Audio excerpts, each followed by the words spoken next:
हम आए हैं श्री नीरज शर्मा जी के ऑफिस में, जो कि नॉमिनेटेड काउंसलर हैं और डिप्टी चेयरमैन हैं नॉमिनेटेड। उनसे आज हम पूछेंगे और स्वागत करेंगे कि दिल्ली नगर निगम की जो बड़ी बड़ी समस्या है उसको लेकर हम बात करेंगे कि दिल्ली नगर निगम में क्या क्या समस्या हैं और उनको क्या क्या समस्याओं का सामना करना पड़ रहा है। नीरज जी, आपका स्वागत है। आप बताएंगे कि क्या क्या समस्याएं हैं यहाँ पर जो आप आए हैं, तो क्या दिखता है कि एमसीडी ने क्या क्या समस्याएं उत्पन्न कर रखी है, जिससे जैसे जल भराव हो गया, इस तरह की समस्या आपको क्या क्या सामना करना? पहले तो मैं आपसे ये कहूँगा कि एमसीडी शायद समस्याओं का ही एक पिटारा बन के रह गया है, या समाधान किसी चीज़ का भी नहीं है। मैं भी इसी दिल्ली का वासी हूँ और जिस क्षेत्र से मैं डिप्टी चेयरमैन चुना गया हूँ वो मेरी रिहाइश का क्षेत्र है, सिटी एस जो है वॉल सिटी जिसको कहते हैं। यहाँ पे समस्या ही समस्या है, निवारण है ही नहीं। 15 सालों में जो बीजेपी शासित एमसीडी है यहाँ पे समस्या ही उत्पन्न की गई है। मतलब उनकी तरफ से जितना भी शासनकाल है उसमें निवारण के लिए सोचा ही नहीं गया है। अगर हम दिल्ली राजधानी है, दिल्ली के अगर हम प्लानिंग को देखें तो एमसीडी एक बड़ी महत्वपूर्ण जगह रखती है दिल्ली की खूबसूरती और दिल्ली के एक इज्जत सम्मान के अंदर।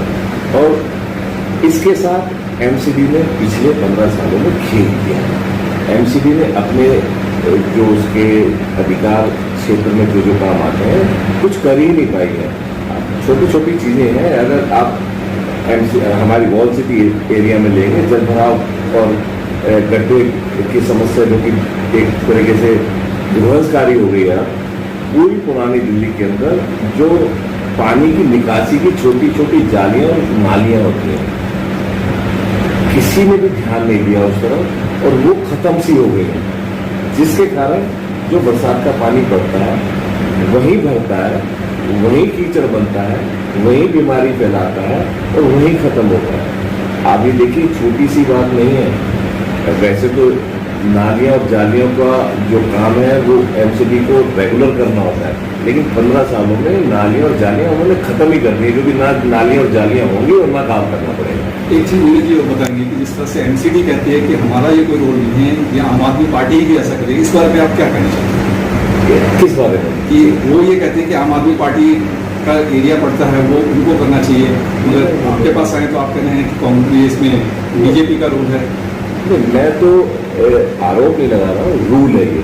और कानून कहता है कि 60 फुट से जो नीचे के रोड है, जिसके अंदर शायद मेन रोड छोड़ दें तो दिल्ली की 70% जो गली कूचे जो है वो एमसीडी की परिधि में है। या तो एमसीडी कहते कि हमारे है ही नहीं, हम तो कहते हैं कि ये एमसीडी हमें दे दें। अभी भी 6 महीने रह गए हैं, ये कुछ करने लायक ही नहीं है। हम तो ये चाहते हैं, ये जिस तरीके से हम पे आरोप लगाते हैं, अगर ये उनके गली कूचे नहीं है, उनके काम की परिधि नहीं है, तो ये दिल्ली सरकार को हैंड ओवर कर दें, क्योंकि उनकी कर्तव्यहीनता की जो मूल्य है वो दिल्ली की जनता चुका रही है। एक दूसरा बहुत बड़ा विषय है कि दिल्ली सरकार का फंड नहीं आता, एमसीडी का कहना है, लोगों की सैलरीज नहीं है, पेंशन्स नहीं मिल रहे, इसको लेकर एक बहुत बड़ा मुद्दा है। लोगों के पीछे एक एम्प्लॉइज के बीच में रोष उत्पन्न होता है कि हमें दिल्ली सरकार के कारण पैसा नहीं मिल रहा। एमसीडी हमेशा जब भी जाओ ये कहते हैं कि दिल्ली सरकार पैसा नहीं दे रही, इसके बारे में आप क्या कहना चाहते हैं?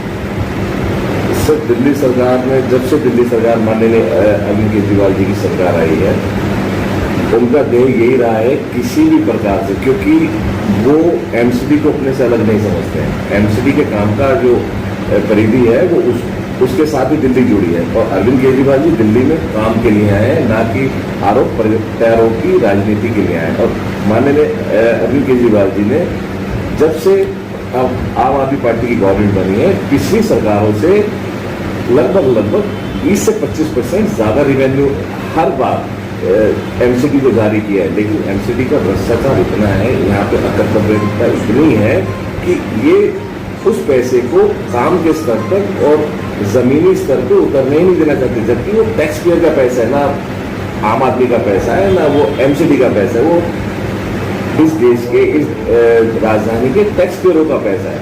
और इसकी छोटी सी एक मिसाल है, इतना भ्रष्टाचार है कि आप यहाँ की खरीद, यहाँ के काम, हर चीज में अगर आप उठाने और उनकी बारीकियों में जाएंगे तो आपको पता चलेगा ये सब फाइलों तक ही सीमित है। रिवेन्यू ऊपर से ऊपर उड़ाया जाता है, काम तक पहुँचता ही नहीं है। तो नीरज जी आप आ गए हैं, तो आप क्या स्टेप उठाएंगे इस चीज़ को, इस भ्रष्टाचार को खत्म करने के लिए? इस बारे में आप क्या कहना चाहेंगे? सर देखिए, मैं तो पिछले 4 साल से भी जनहित में भ्रष्टाचार के लिए आवाज उठाता आया हूँ, लेकिन जो भ्रष्टाचार और पैसों की खनक इतनी तेज है एमसीडी के अंदर कि हमारी आवाज़ दबाई जाती है।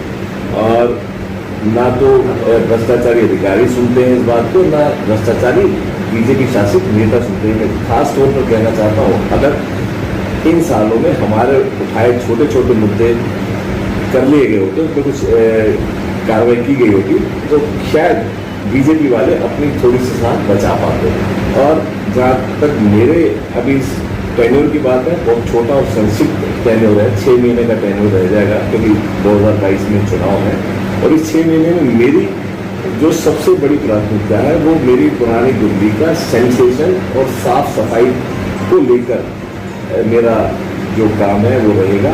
और बाकी भ्रष्टाचार के मुद्दे तो मैं उठाता रहूँगा, और मेरे पास बहुत सारे जो मैंने अहम मुद्दे अपने पिछले 4.5 साल के कार्यकाल में उठाए हैं, वो मैं आगे उसको लेके चलूँगा। आज हम धन्यवाद करेंगे नीरज शर्मा जी का, जिन्होंने बताया कि हम भ्रष्टाचार को खत्म करेंगे, क्योंकि एमसीडी के अंदर इतना भ्रष्टाचार भरा हुआ है, इसको खत्म करना शायद ही हम समझते हैं कि मुश्किल है। ये सब हम देखते भी आए हैं, मगर हम नीरज शर्मा जी का धन्यवाद करेंगे जिन्होंने अपना टाइम दिया और हमारे